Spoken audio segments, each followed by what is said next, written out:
ಒಂದು ಚಿಕ್ಕ ಊರಿನಲ್ಲಿ ರಾಘವ ಎನ್ನುವ ಹುಡುಗ ಇದ್ದ. ಅವನು ತುಂಬ ಪ್ರಯತ್ನ ಮಾಡುತ್ತಿದ್ದ, ಆದರೆ ಯಾವ ಕೆಲಸವೂ ಸರಿಯಾಗಿ ಆಗ್ತಿರಲಿಲ್ಲ. ಒಂದು ದಿನ ಅವನು ನದಿ ತೀರದಲ್ಲಿ ಕುಳಿತುಕೊಂಡು ಯೋಚಿಸುತ್ತಿದ್ದ, ನನ್ನ ಜೀವನ ಯಾಕೆ ಹೀಗಿದೆ ಅಂತ. ಅಷ್ಟರಲ್ಲಿ ಒಬ್ಬ ವೃದ್ಧನು ಅವನ ಬಳಿಗೆ ಬಂದ. ಅವನು ಕೇಳಿದ, ಯಾಕಪ್ಪ ಇಷ್ಟು ಚಿಂತೆಯಲ್ಲಿ ಕುಳಿತಿದ್ದೀಯಾ? ರಾಘವ ಹೇಳಿದ, ಎಷ್ಟೇ ಪ್ರಯತ್ನ ಮಾಡಿದರೂ ನನ್ನ ಜೀವನ ಬದಲಾಗ್ತಿಲ್ಲ.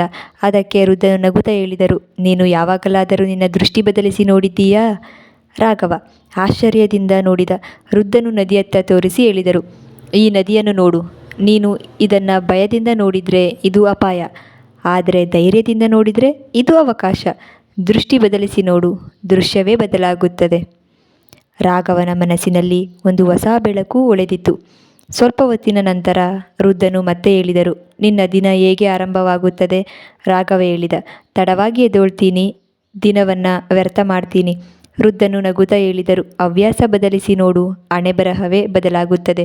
ಒಳ್ಳೆ ಹವ್ಯಾಸಗಳು ನಿನ್ನ ಭವಿಷ್ಯ ಬರೆಯುತ್ತವೆ. ರಾಘವ ಈಗ ಗಂಭೀರವಾಗಿ ಯೋಚಿಸಲು ಶುರು ಮಾಡಿದ. ಮತ್ತೆ ವೃದ್ಧನು ಹೇಳಿದರು, ವಿಚಾರ ಬದಲಿಸಿ ನೋಡು, ದೇಶವೇ ಬದಲಾಗುತ್ತದೆ. ನಿನ್ನ ಆಲೋಚನೆಗಳು ಚಿಕ್ಕದಾಗಿದ್ದರೆ ಜೀವನವೂ ಚಿಕ್ಕದಾಗುತ್ತದೆ. ದೊಡ್ಡದಾಗಿ ಯೋಚಿಸಿದರೆ ನಿನ್ನ ಜೀವನ ಮಾತ್ರ ಅಲ್ಲ, ನಿನ್ನ ಸುತ್ತಲಿನವರ ಜೀವನವೂ ಬದಲಾಗುತ್ತದೆ. ಕೊನೆಯಲ್ಲಿ ವೃದ್ಧನು ಒಂದು ದೋಣಿಯನ್ನು ತೋರಿಸಿ ಹೇಳಿದರು,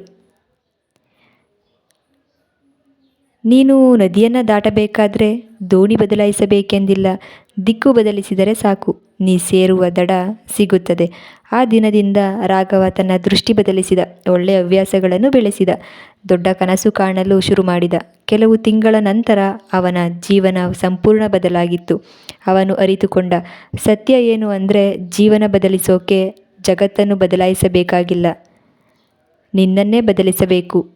ದಿಕ್ಕು ಸರಿಯಾಗಿದ್ದರೆ ದಡ ಸ್ವತಃ ಸಿಗುತ್ತದೆ. ಮತ್ತೆ ಇಂತಹ ಇನ್ನೊಂದು ಹೊಸ ಕಥೆಯೊಂದಿಗೆ ಮುಂದಿನ ವಿಡಿಯೋದಲ್ಲಿ ಸಿಗುವ. ಅಲ್ಲಿವರೆಗೂ ನನ್ನ ಚಾನಲ್ನ ಸಪೋರ್ಟ್ ಮಾಡಿ, ಸಬ್ಸ್ಕ್ರೈಬ್ ಮಾಡ್ಕೊಳ್ಳಿ.